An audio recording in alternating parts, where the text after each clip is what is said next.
I was always taught that outdoor recreation, hiking, kayaking, climbing was white folks' business.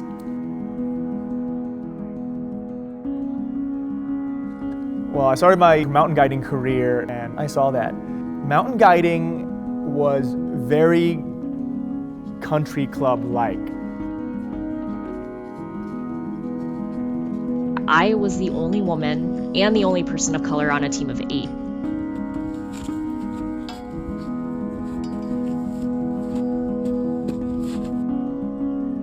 I was the only black person there, I was the only trans person there, so it's like check all the boxes. In many ways, our experiences are similar under the umbrella of BIPOC, quote unquote, but they're not the same. And many of us hold various marginalized identities that further complicate our relationship to climbing. Biggest thing that unites us, unfortunately, is exclusion. The other thing that unites us, though, is the joy in climbing.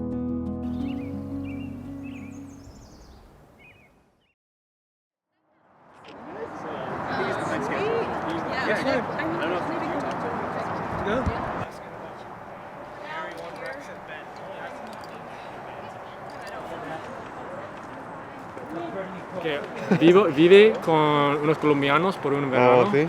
Y después fui a Suecia para hacer un intercambio. Oh, cool. Yeah, but let's come in with helmets ready. One of the questions that I would like to have you ponder today is, who is your most inspirational figure from your people? Just kind of draw from that. Are you ready to clip yet? Not yet. I'll say when I'm ready. Okay.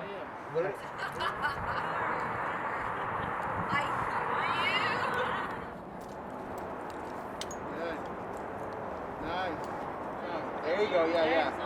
All right, ready?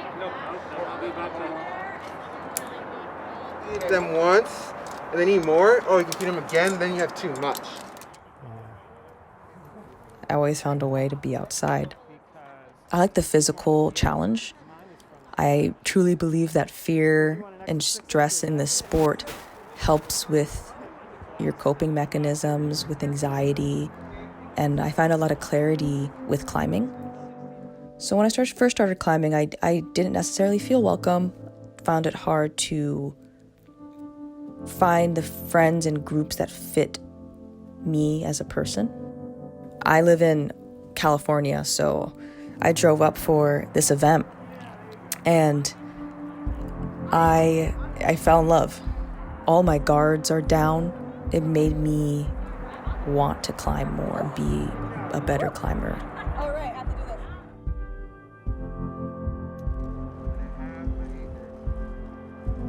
this. Climbers of Color changed the way that I viewed photography. I think early on, I felt like I was creating images, and they weren't the images that I wanted, and I didn't have the skills to do it in climbing, and it really wasn't the subjects that I cared about. So when I took my first class at Climbers of Color, it was actually the Ascending for Photography course. And I remember learning all these skills and being like, wow, I have wanted these skills for so long. This is amazing. And not only that, but this group that I'm learning from is super cool too.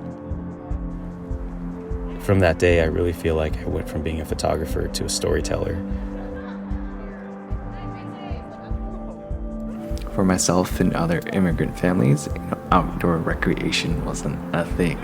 What going outside meant to me was eating dinner on plastic stools by a patch of grass in the front yard. And like so many other immigrant families, my folks came to this country with nothing to their names or their wallets, and putting food on the table was their only goal. So it says something when my first hike was in my early 20s. And only when I got an invite from my sister did I try hiking and climbing. And who knows the amount of people who don't get to experience what I'm experiencing now because they never got their invite. So this fall, I was working on my boulder project. I heard a new phrase that day when a group of strangers were spotting me, and one of them said, "We're here for you." I don't know why that still resonates with me to this day, but it feels so embracing and empowering when I think about it. Hi, my name is Crystal Huddleston. I am co-director of rock instruction with Climbers of Color. My name is Don Wynn. I'm one of the co-founders of Climbers of Color, and I'm the director and head guide of the alpine climbing and mountaineering part of Climbers of Color. Climbers of Color is a community-based group that's run completely by Black, Indigenous, and/or people of color. Our mission is to increase the amount of leaders of color in climbing. Climbers of Color, we have essentially built a pipeline to get people outside. Someone can start at a climb night at one of the local gyms and start to build community and learn about our courses outside. And if they decided they wanted to be a professional in that industry, we do offer scholarships and mentorship to help them enter the industry as full-time guides. There are a lot of different forms of climbing outside. The simplest sense of climbing would be bouldering, where you are climbing on shorter rocks with pads beneath you.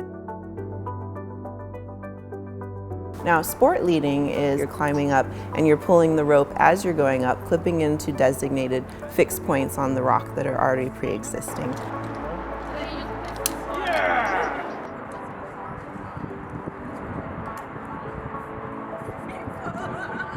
So trad essentially is more crack climbing because you're actually taking pieces of protection, placing it into the rock and clipping into that. In mountaineering, oftentimes it's the same way. You use the rope for protection, but with mountaineering, many times you'll have to hike a lot longer. You'll have to hike maybe a quarter of a day, half a day, or a full day to even get to somewhere you can begin your climb. And so as you do the sport, sometimes you'll be walking a long way carrying a heavy backpack, up or down, walking on rocks, or, in the mud, on snow, on ice, on glaciers, and there'll be different rope techniques involved.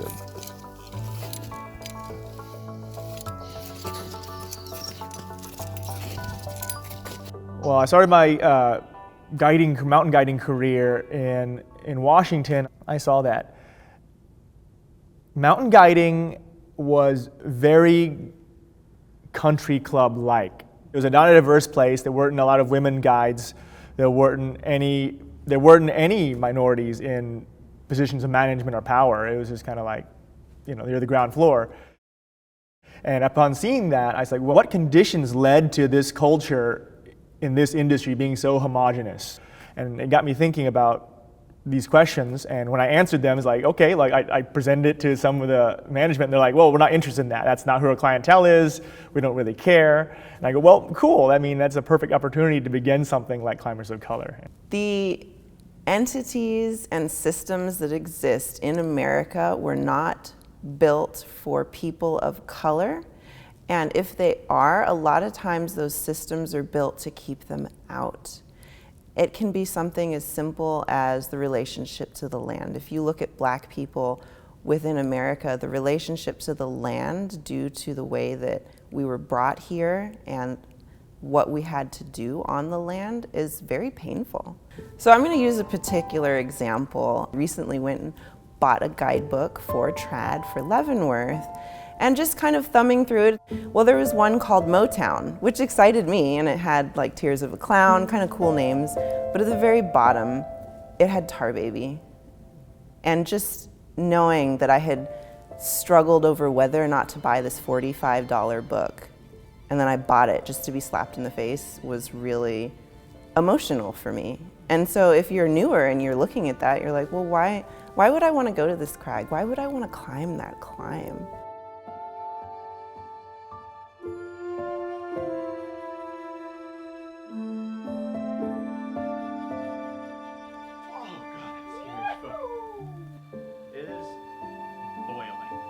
What you thinking? I'm thinking, try to top rope the whole thing, see how the whole thing feels. Yeah.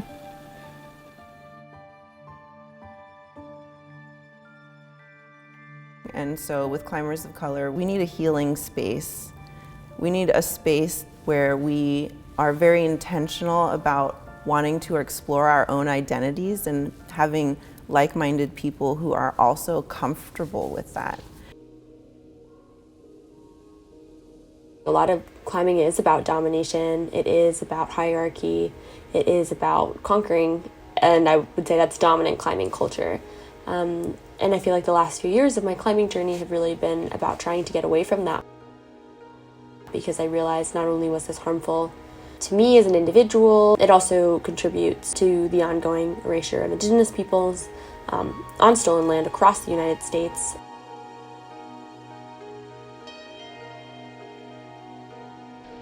I think originally when I started going out more into the outdoors and doing these more adventure-based activities, I think I just wanted to get away from my life, run away from my trauma of my childhood and my family. Going to the outdoors was pretty impactful into growing into the person I am now.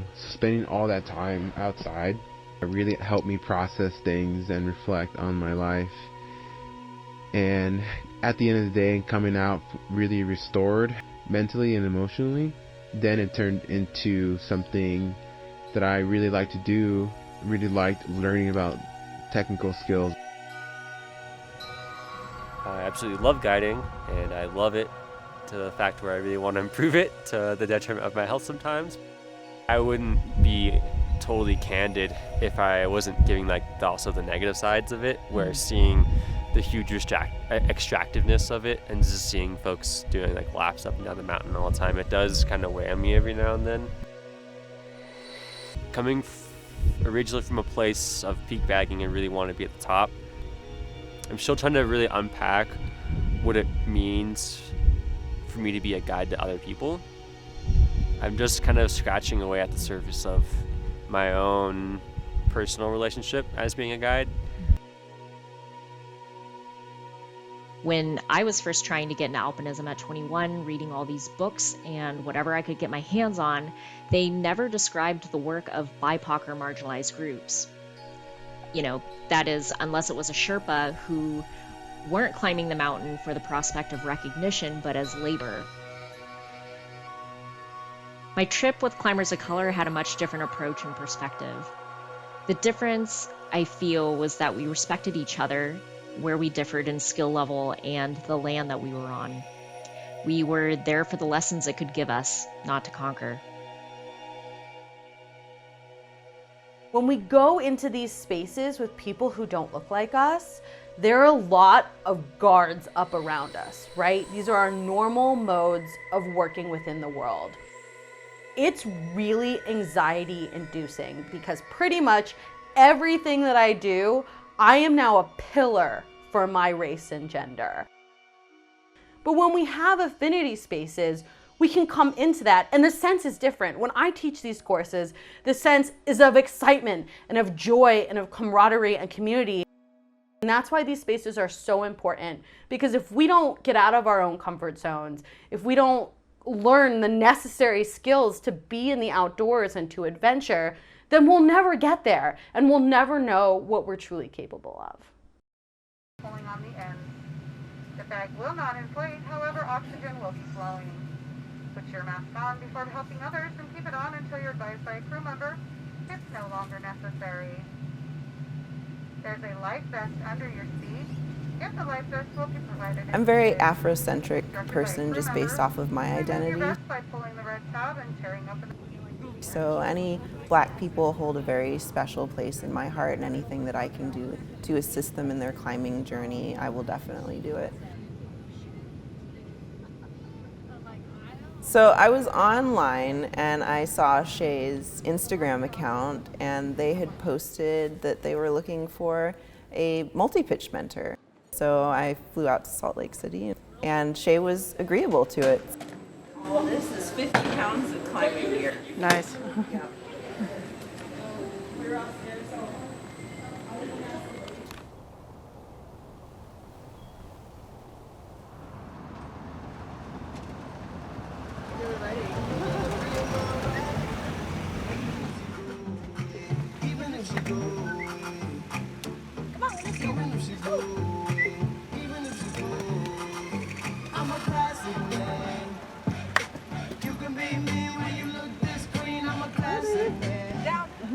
Down. Come here.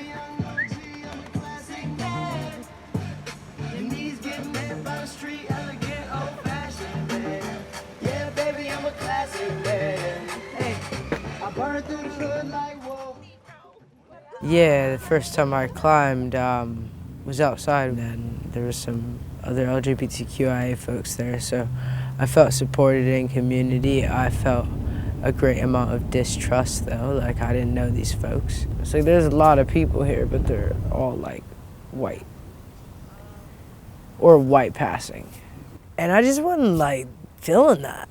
I was just like, cool, so now I have this spiritual obligation to become a rock climbing guide, if not my wild self, you know what I'm saying?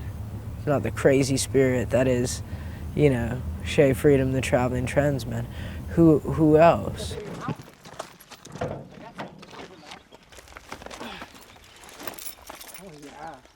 Oh yeah. Oh yeah, we rocked it. Oh yeah. Oh yeah, we rocked it today. Hop up. Yeah, that's what I said. Oh. It blends pretty well. Hey, dog.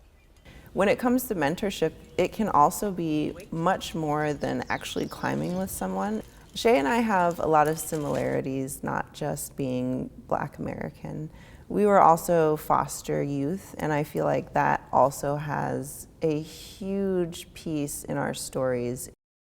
The way that your life overlaps climbing is incredible. Okay, because you're up next, you're gonna do it, and I'm gonna have my life like in your hands. Are you ready for that? Yes, I trust myself. I trust you too.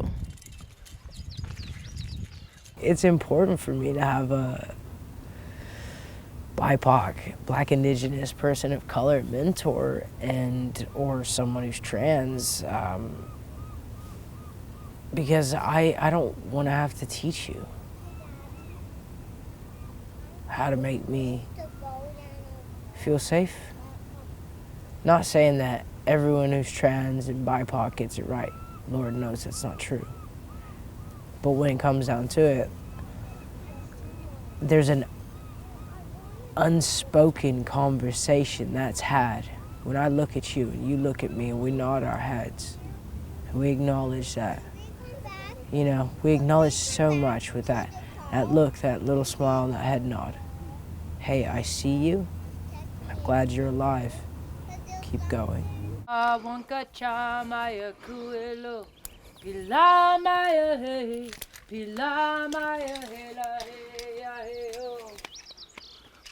tonka shela, wanka tonka shela. Mitchell's honey waya maya kuelo, pila maya he, pila maya hello hey hey oh. So I give thanks for being here in a good way. I ask that you guide us and protect us as we climb and enjoy this beautiful rock today. Keep us safe on this journey and all the ones to come. Thank you, ancestors, for giving us permission to be here in a good way. May we leave it better than we found it.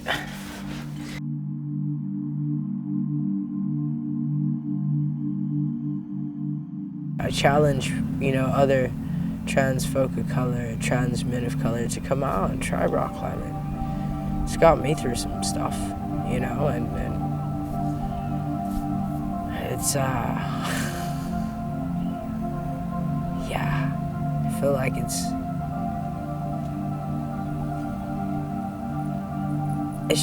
taking me on a journey.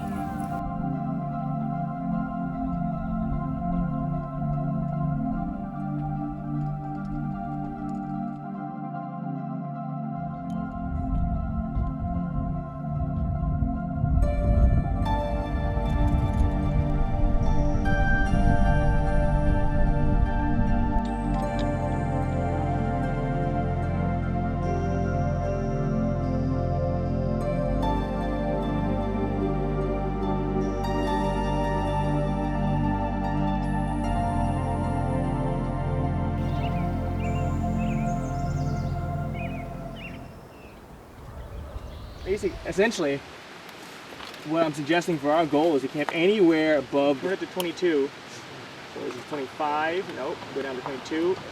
2,200 feet. I took after our on the east and west side.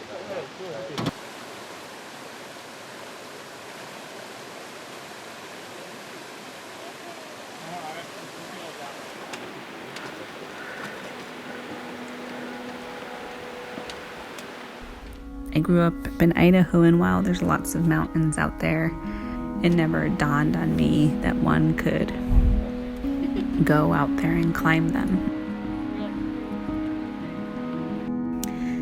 It wasn't until, obviously I moved to Washington and started to get a little bit more exposure of what the outdoors could be.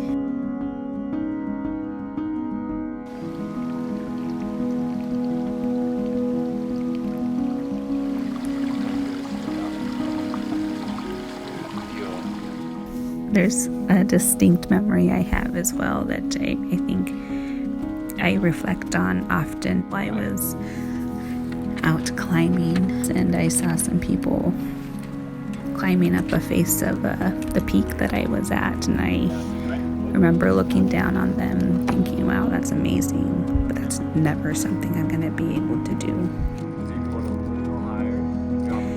And I know that those thoughts were, of course, very self-limiting, but I feel like when I think about it more in depth, I think it is attributed to the aspect of what our society has shown to be the type of people who can climb or who can recreate outdoors. And I've never felt the connection in being able to identify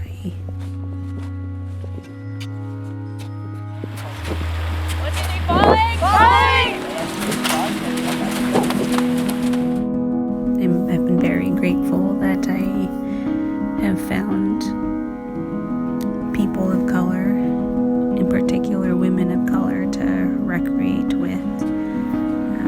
I don't think I've ever felt as much joy, even if our personal experiences are all unique.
Being outside, either hiking or backpacking or mountaineering, allows me to just focus on the things that are in front of me and make everything else in the world and in my mind silent. See ya.